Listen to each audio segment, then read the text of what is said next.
Hello everyone. Air pollution remains a significant problem in the United States, with the American Lung Association's 2024 State of the Air report indicating that 131 million people were infected.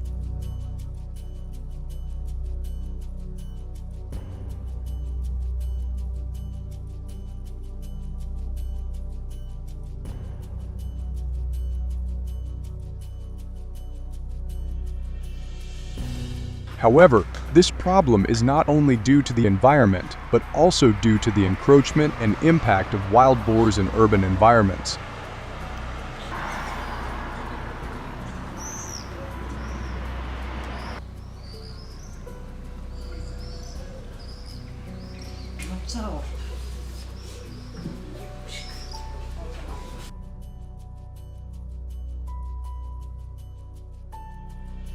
So what impact do wild pigs have on life and the environment here? Let's find out.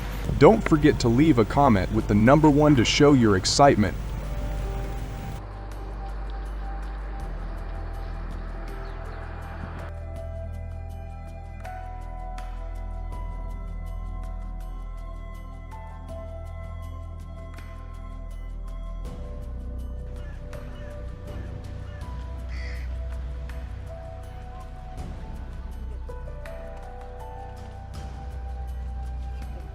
The appearance of wild boars has become increasingly common in various regions.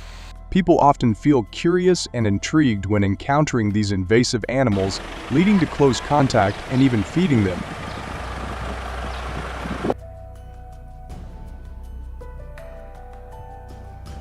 However, this curiosity can have unintended consequences, because wild boars are carriers of harmful bacteria and viruses which can be transmitted to humans.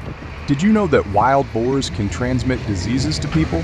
This transmission poses a serious health risk.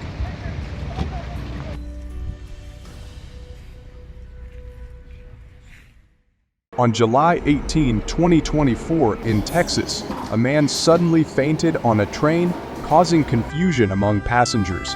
Fortunately, he was taken to the hospital in time. After a thorough examination, doctors discovered that he was infected with Brucella suis bacteria from wild boars because he had close contact with wild boar. This infection caused a significant decline in his health, and he is still undergoing treatment. This incident highlights the serious health risks associated with close contact with wild boars. Have you ever heard of Brucella suis and its impact on human health?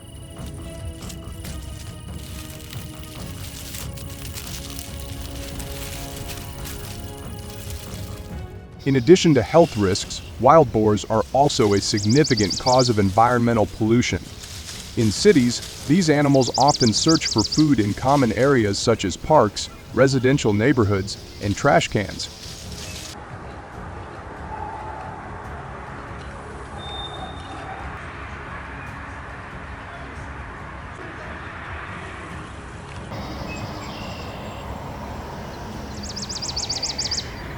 They overturn trash cans and rummage through the contents, leading to unsanitary conditions and pollution of the city landscape.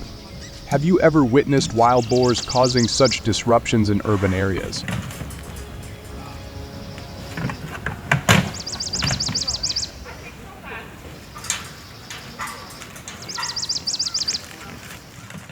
Due to the significant harm caused by wild boars, hunting organizations have adopted helicopter hunting as one of the most effective methods to quickly address this problem. This approach involves meticulous preparation and strict adherence to safety. Participants receive thorough safety briefings on helicopter safety, firearms usage, and communication protocols before each hunt. Have you ever participated in or witnessed a helicopter hunting operation?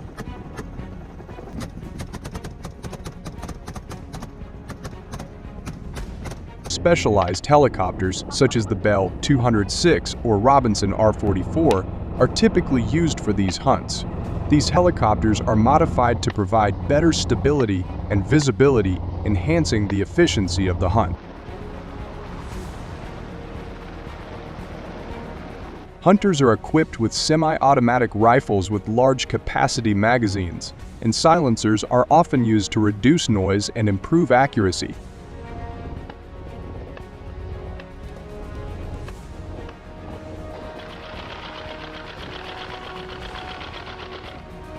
In addition, coordination between the pilot and gunner is crucial.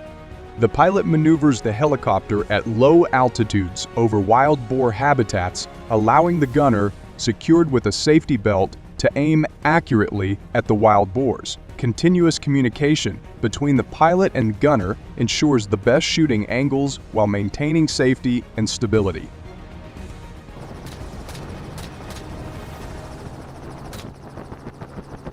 When wild boars are detected, shooters are trained to aim at vital areas to ensure a quick and humane kill. The helicopter's movement requires the shooter to be proficient in tracking and targeting.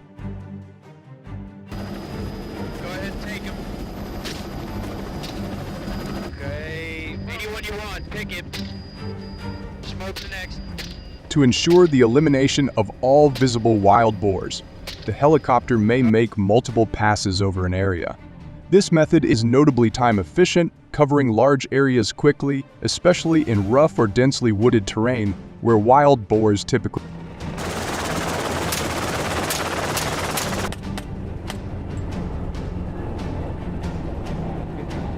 In particular, each helicopter hunting session usually lasts several hours, during which hunters can target 45-50 animals per hour.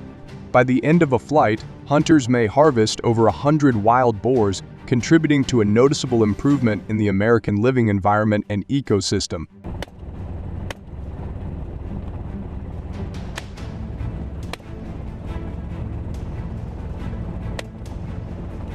However, this method also has its disadvantages. The operation is expensive due to the costs associated with helicopters, fuel, and specialized equipment. Additionally, obtaining the necessary permits and complying with regulations can increase administrative.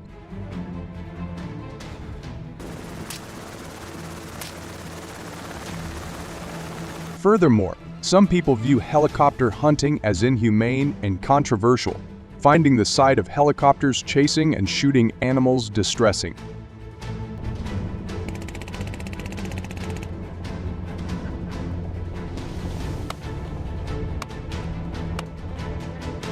Furthermore, the noise pollution from helicopters can disturb nearby wildlife and residents. Do you agree with this method? If yes, please like the video.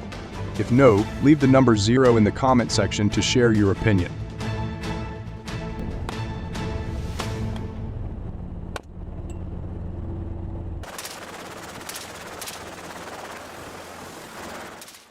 In particular, residents in many areas actively contribute to controlling the wild boar population using cage traps. These traps are designed from heavy-duty steel, large enough to hold multiple wild boars.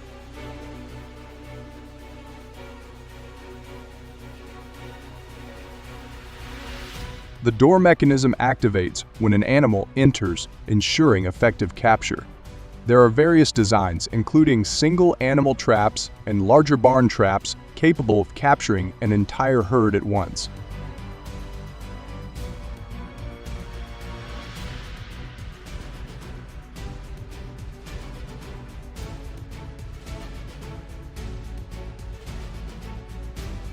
Besides, bait plays a crucial role in this method, typically consisting of corn, grains, fruits, and other aromatic foods that attract wild boars. Some trappers use fermented corn to enhance the scent and appeal of their bait.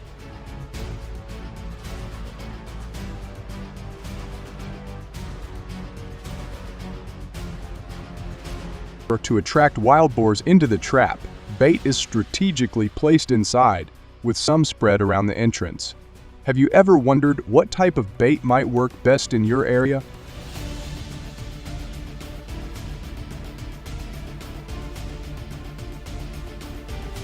Furthermore, the location of these traps is vital for success. Traps are often placed in areas where wild boars are active, such as near water sources, trails, or feeding areas.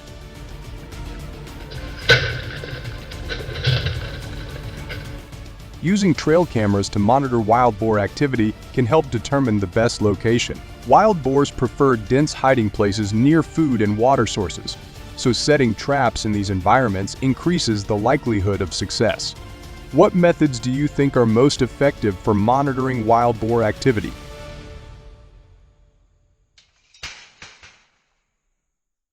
In particular, activating the trap involves a trigger mechanism that releases the trap door when the wild boar disturbs it, usually by approaching the bait. Some traps use tripwires or pressure plates to trigger the door.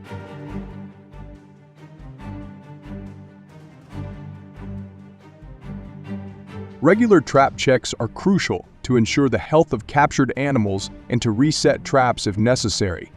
This careful monitoring is key to successful trapping. How often do you think traps should be checked to ensure they are functioning correctly?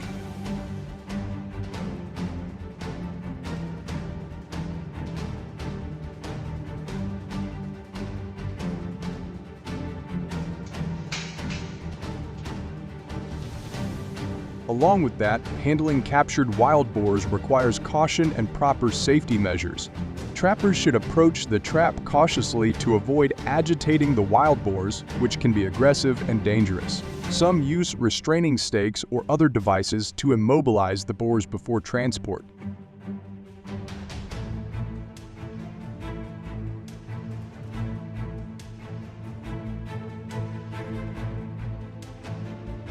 In some cases, wild boars are relocated to less problematic areas, although this practice is regulated and less common due to the risk of disease spread.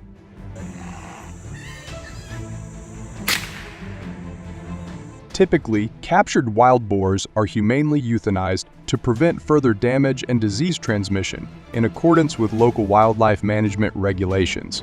What are your thoughts on the ethical considerations of relocating versus euthanizing captured wild boars? Please share your thoughts in the comments section below.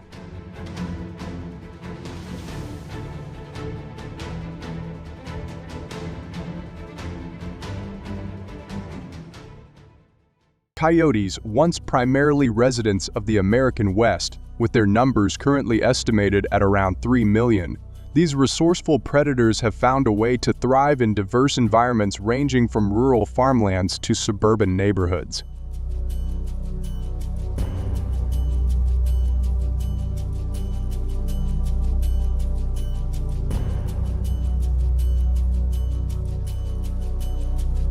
However, their increasing presence poses significant challenges, prompting discussions on effective management and control measures.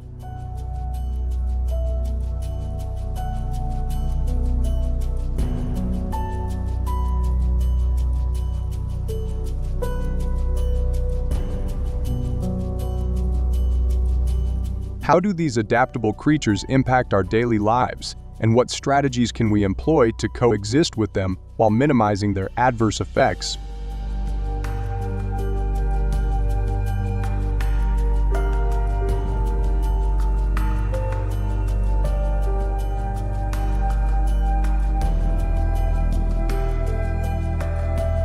Coyotes are incredibly adaptable animals capable of surviving in a variety of habitats.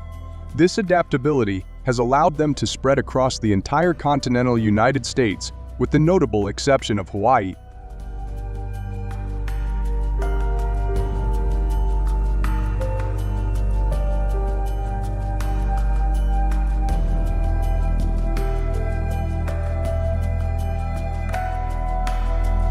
Major states such as California and Texas are known to have significant coyote populations, but these creatures have also been spotted in urban settings, farmlands, and forested areas across the country.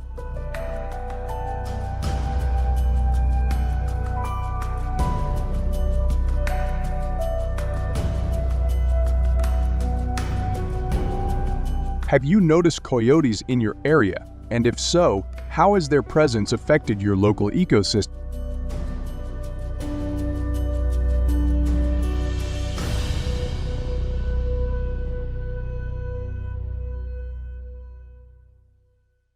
One of the most significant concerns with the growing coyote population is their predation on livestock. Sheep and goats are particularly vulnerable to coyote attacks.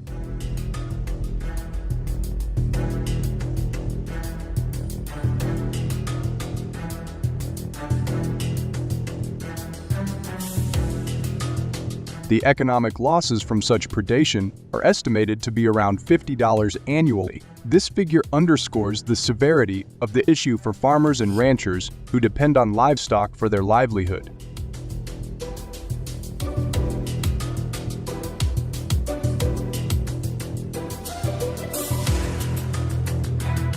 How do you think communities can support farmers in mitigating these losses while promoting coexistence with wildlife?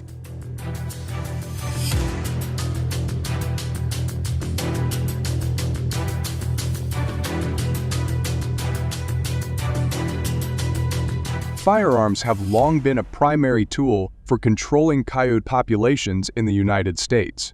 Given the adaptability and widespread presence of coyotes, especially in states like California and Texas, many landowners and hunters rely on guns to manage these resilient predators.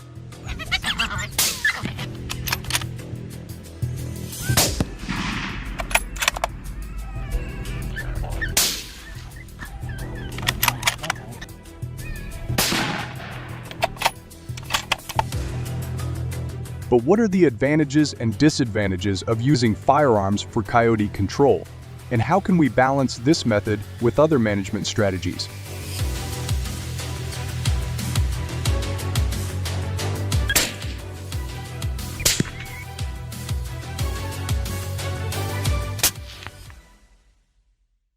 Firearms are highly effective for quickly reducing coyote numbers, which is crucial for farmers and ranchers facing significant livestock losses.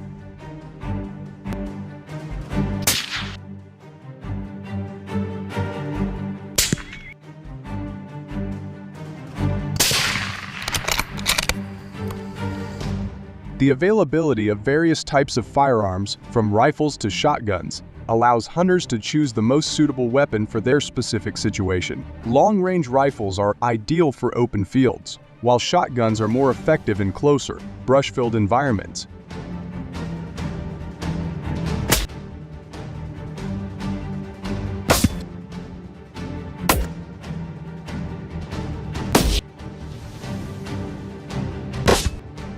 Have you ever participated in a coyote hunt? If so, what type of firearm did you use, and how effective was it?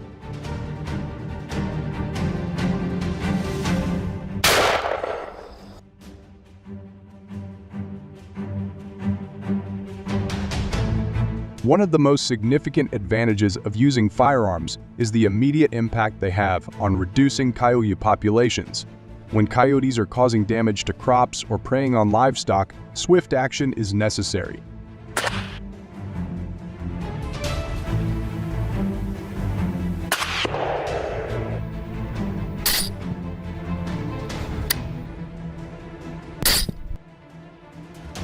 Firearms provide a direct and efficient way to address the problem, preventing further losses and mitigating economic damage.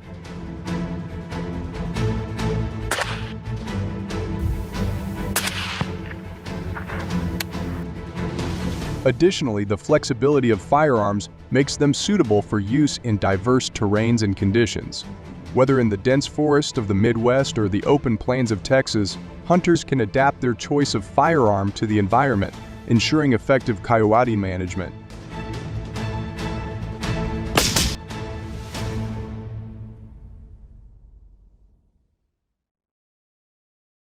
However, one of the primary concerns with using firearms is the inherent risk of accidents. Handling guns requires proper training and vigilance to prevent accidental discharges, which can result in injury or death.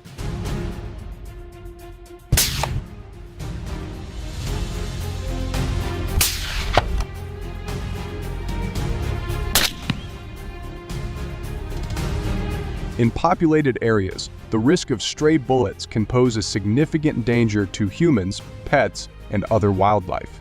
Besides, the use of firearms near residential areas or farms raises public safety issues. Even experienced hunters can make mistakes, and the presence of firearms can create a sense of unease among the community, particularly in areas where hunting is not common. Have you ever experienced or heard of any accidents involving firearms during coyote hunting?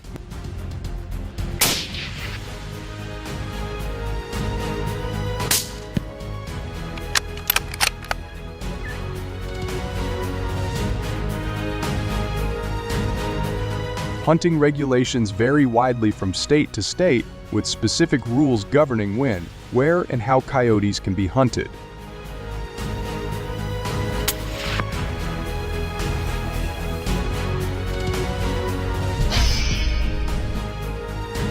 These regulations can limit the effectiveness of firearm-based control measures, such as hunting during certain times of the year or in specific locations, complicating efforts to manage coyote populations effectively.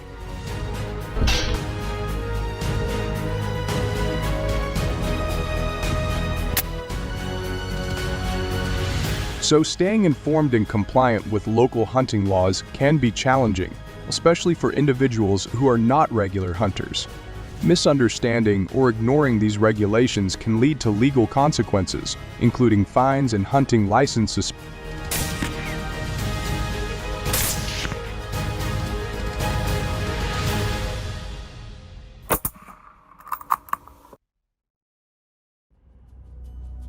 Iowa's vast cornfields, covering 16.7 million acres or about 30% of the state's land area, create an abundant food source that significantly impacts the local deer population.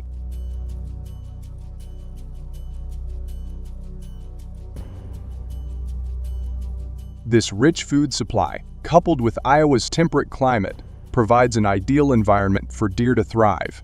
Consequently, the deer population has surged, presenting both opportunities and challenges for farmers and the ecosystem. Join me as we explore these intricate relationships and their implications in this farm documentary.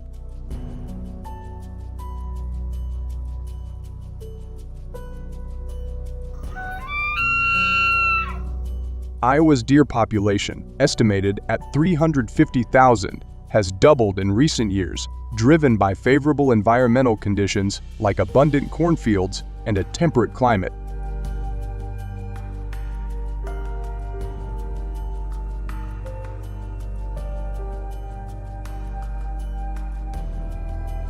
Historically introduced to the U.S. in the 16th century, deer have adapted well, but their rapid growth now poses significant challenges for farmers due to crop damage and economic losses.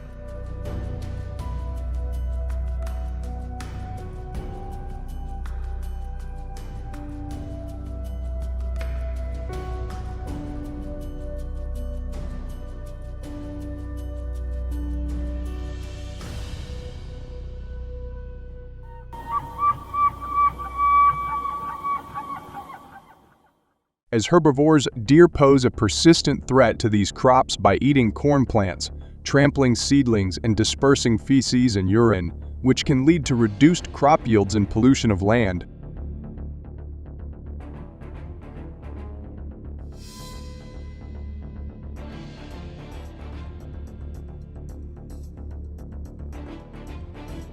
This damage translates into significant economic losses, estimated at up to $250 a million and affecting approximately 2 million acres of agricultural land.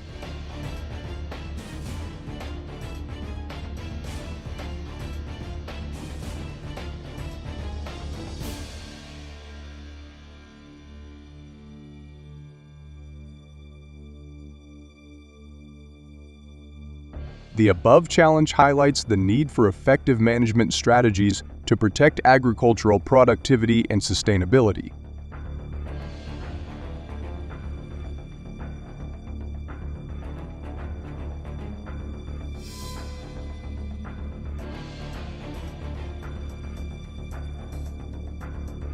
In Iowa, hunting season spans from October to November, a period strategically chosen to manage deer populations effectively.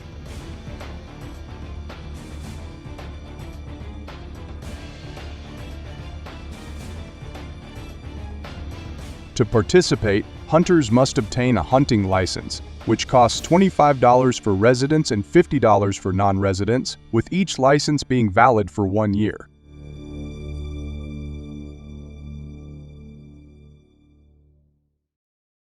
One of the most advantageous techniques is bow hunting, where hunters climb trees to get a better view and maintain safety from potential deer attacks.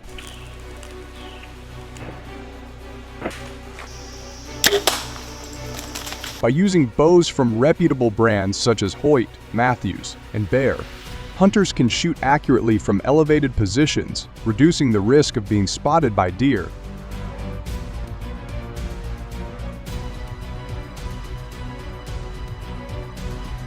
This method requires high observation skills, ensuring the hunter can spot deer from afar and shoot with precision to make accurate shots. Additionally, bow and arrow safety is paramount to avoiding accidents and ensuring a successful hunt.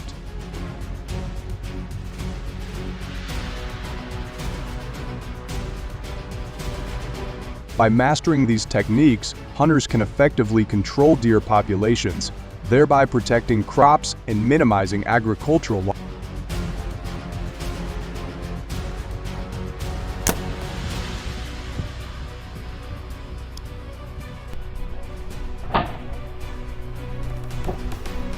This enhanced vantage point not only improves the ability to spot deer from a distance, but also ensures safety from potential deer attacks, as being higher up reduces the risk of close encounters with these animals.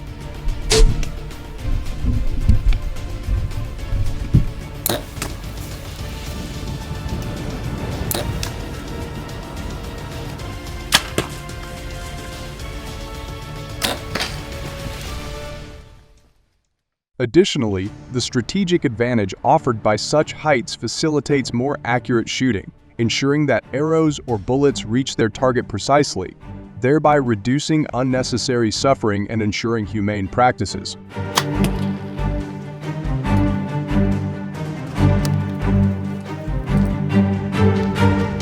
Moreover, positioning oneself above ground level minimizes detection by deer, who are less likely to notice or be alarmed by human presence when it is out of their usual line of sight.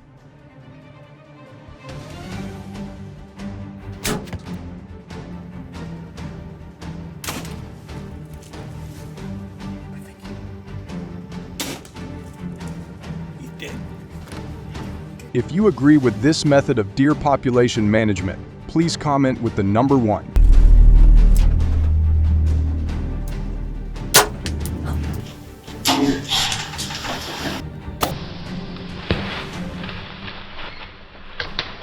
If you disagree, comment with the number 0.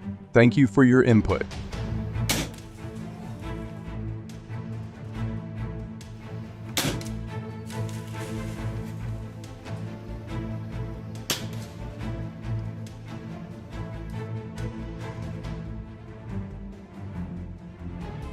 Leg traps are mechanical devices designed to grip the leg of a deer as it steps on them, typically placed in forested areas adjacent to crop fields to mitigate deer-induced damage to crops such as corn and soybeans.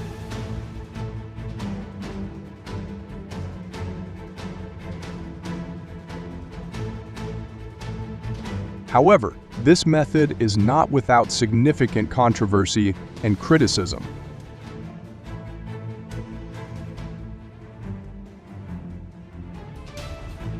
Animal welfare advocates highlight the substantial pain and injury that these traps can inflict on deer, often resulting in severe distress or even death.